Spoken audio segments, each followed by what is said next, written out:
Kwa jina naitwa Alha Miraji Ramadhani.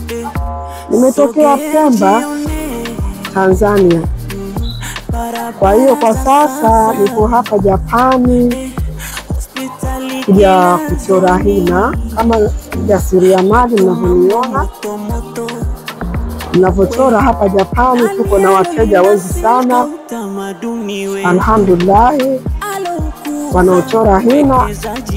Ila pia nitoe shukrani kwa mama yetu Samia alotufikishia hapa na rais wetu Mwinyi Hussein Mwinyi aliyoko Zanzibar. Natoa pongezi sana kuliona hivi kwa jasiriamali na kutupa fursa hii.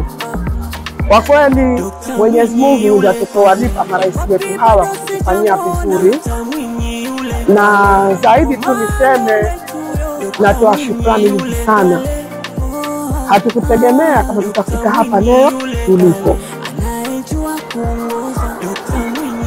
ila pia wasituchoke, waendelee kutupa fursa. Kama unavyoona foleni hiyo iliyoko hapo, wote hao wanasubiriwa kuchora hina.